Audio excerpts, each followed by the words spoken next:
విషయాలు మీకు చెప్తాను. ఇది ఈ రోజున Dhanvantari Jayanti. Is a lord of medicine.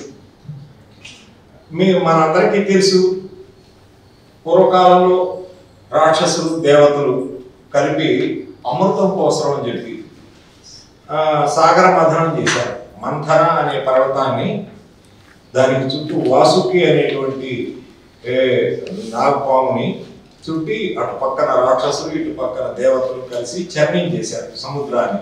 దేనితోటి? మంథర అనే పర్వతంతో చేసినప్పుడు దాని నుంచి అనేకమైనటువంటి ఉద్భవించినవి. మనమంతా ఆ స్టోరీ విన్నాం. ఐరావతం వచ్చింది, కామధేను వచ్చింది, లక్ష్మీదేవి వచ్చింది, హాలాహలం వచ్చింది. తర్వాత చివరికి వచ్చిన దాంట్లో ఒక పసుపు వస్త్రాలు ధరించినటువంటి కరుణా రస మూర్తి అయినటువంటి 4 చేతులతో 4 పట్టుకొని ఒక అమృత కలశం పట్టుకున్నారు. తర్వాత ఇంకొక చేతిలో ఆయుర్వేద మూలికలు ఒక పుస్తకం పట్టుకొని వచ్చిన ఆయన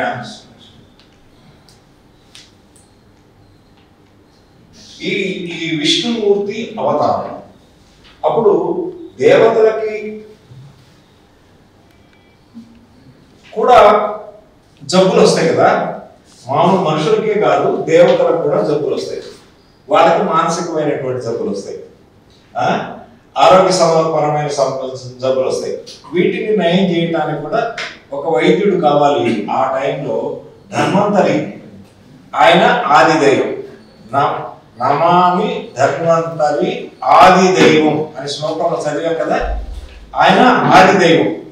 తర్వాత కాలంలో మరి ఇట్లానే దేవతలకైతే దేవుడు ఉన్నాడు, భూమిలో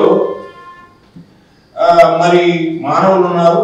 మానవులు కూడా చాలా జబ్బులు చేస్తాయి కదా, మానవులకి వచ్చే సమస్యల్ని ఎవరు పరిష్కరిస్తారు అని చెప్పి మహర్షులు అందరూ కలిసి, యోగులు అందరూ కలిసి శ్రీ మహావిష్ణువుని ప్రార్థిస్తే, నేను భూమిలో కాశీనగరంలో కాశీరాజు దేవదేవుడు ఆయన కుమారుడుగా ధన్వంతరిగా జన్మిస్తాను అని ఆయనకు వరమిస్తాడు.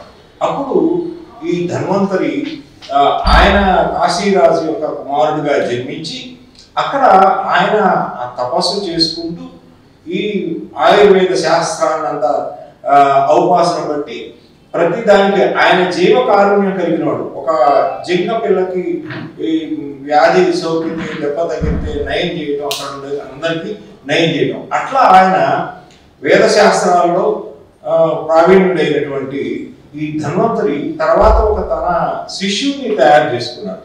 ఆ శిష్యుడు ఎవరంటే సుశ్రుతుడు.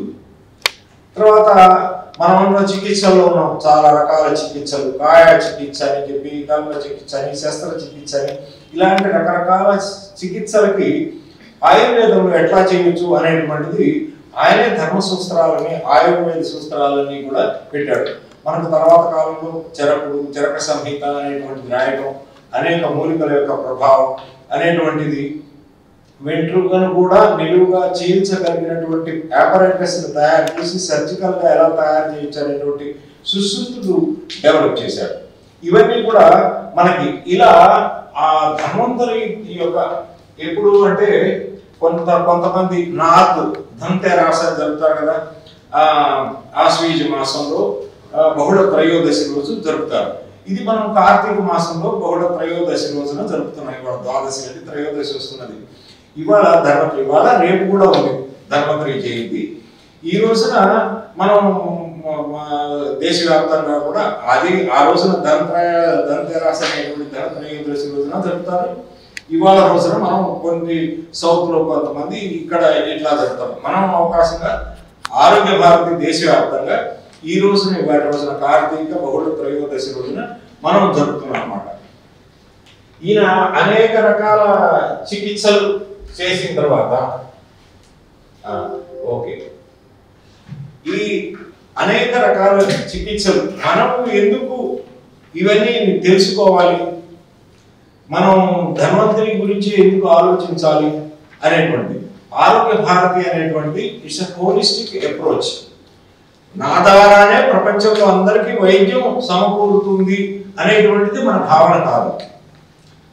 అందువల్లనే భారతదేశంలో అనేకమైనటువంటి వచ్చిన ఆయుష్ అనేటువంటి ఆయుష్లో అనేక రకాలు మనం ఇవే కాకుండా ఎల్లోపతి వైద్యము, హోమియో వైద్యము, ఆయుర్వేద వైద్యము, సిద్ధ, యునాని అనేటువంటి ఎలక్ట్రోపతి అని కూడా వచ్చింది.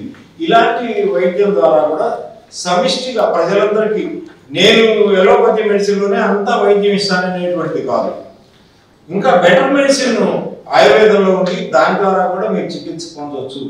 అట్లానే హోమియోలో కూడా మంచి వైద్యం ఉంది, సిద్ధ, యునాని, ఎలక్ట్రోపతి ఇట్లాంటి మెడిసిన్స్ ద్వారా కూడా మనం మంచి వైద్యాన్ని పొందవచ్చు అనేటువంటి హోలిస్టిక్ అప్రోచ్ని దృష్టిలో పెట్టుకొని ఆరోగ్య భారతి పనిచేస్తుంది.